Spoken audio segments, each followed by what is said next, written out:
Yes, today we start our exploration of the Tyumen region, the very beating heart of Russia's energy empire. It's home to almost all of the country's oil and gas industries. The region is situated about 2,000 kilometers east of Moscow. Its main city, Tyumen, was the first ever settlement in Siberia and was founded in the 16th century. Well, these days, it's one of the richest cities in the country and an important business center. Well, let's go there now and join Igor Ogorodnev. Igor, it's over to you. Well, indeed. And I just want to sum up the experiences I've had visiting the entire Tyumen region over the past couple of weeks. It is, I know, a bit of a cliche to say that something is the land of contrast, but for Tyumen region this is very true. On the one hand, you have these big urban centers, you have these newest oil and gas technologies that are being implemented, but on the other hand, a lot of this region still remains very underdeveloped, largely because of how few people there are living here and how isolated the nature makes some of these places. So indeed, this has been an experience both rural and urban, and also we are seeing a great mix of traditions in Siberia and also a mix of modernity. So there's been a lot of contrast, but today we are focusing on Tyumen itself. Tyumen is a very modern city, and it's a very modern city that's undergone a lot of change in very recent years. And for more on that, you can see my report. The traditional face of the Siberian economy. This region produces 2/3 of Russia's oil and more than 90% of its gas. The oil rig is still the symbol of Tyumen region, but every year the black gold is getting harder and harder to extract. Now, while the going is still relatively good, the region is trying to redevelop itself as a hub of new technology. And a decade of high oil prices has allowed the authorities to think and spend big.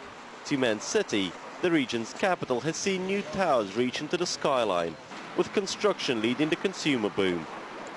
Instead of Spartan Soviet blocks, now a life of modern luxury, with prices to match. We have been creating whole new districts from scratch. For a while during the financial crisis, the customers could not get mortgages, but the market has bounced back strong. Making sure that oil and gas money funds the future is the biggest challenge. Several technology parks have sprung up as an opportunity to modernize and innovate, but there is more to it than pumping in cash. There's still a need to be as rich in talent as in minerals, and it may be years until there are significant returns on investment. One quality that's not in short supply, especially at the other end of the fuel chain, is ambition.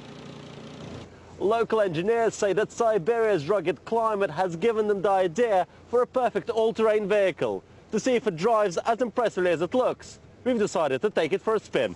Поехали!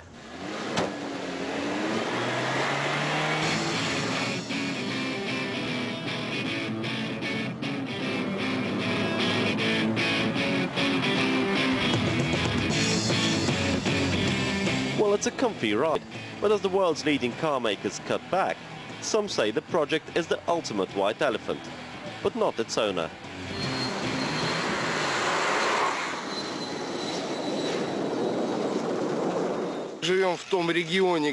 There is a real demand for these vehicles in the region. It has no equivalent anywhere. We are not making a profit yet, but we are already breaking even. For all the desire to swerve from the well-trodden path, developing oil and gas expertise is the key to tomorrow. Oilfield services giant Schlumberger has just built one of the world's most advanced training centers just outside Tyumen, drawing in specialists from all over the world. It's the kind of international investment the area is looking for. What makes this so successful is that the rules are the same for those at the top and at the bottom, and that makes it different from a typical Russian enterprise. I feel we are having a radically positive impact. Tyumen's not been immune to the global recession, but it has been buffeted by its role as Russia's energy capital. More than 80% of its industrial output is still oil and gas, a figure that might be hard to shift in the near future, for all the blue skies thinking. I'm joined now by Tom Davies, who is the director of an educational company working here in Tyumen. Tell me, Tom, now, has there been a demand for your services over the past few years, and what's the trend there? Morning, yeah. We've been working in Western Siberia since 1999 and in Tyumen since 2006, and we've seen huge changes in that time. The main thing is, when we first came over here, the demand was for just plain English language services through companies that were beginning to move into the region, move into Tyumen. And previously, Tyumen was seen as a temporary posting where people came over on rotation, just the employee for a 2-month period here, 2 months at home, the family stayed in the UK or in the US or whatever.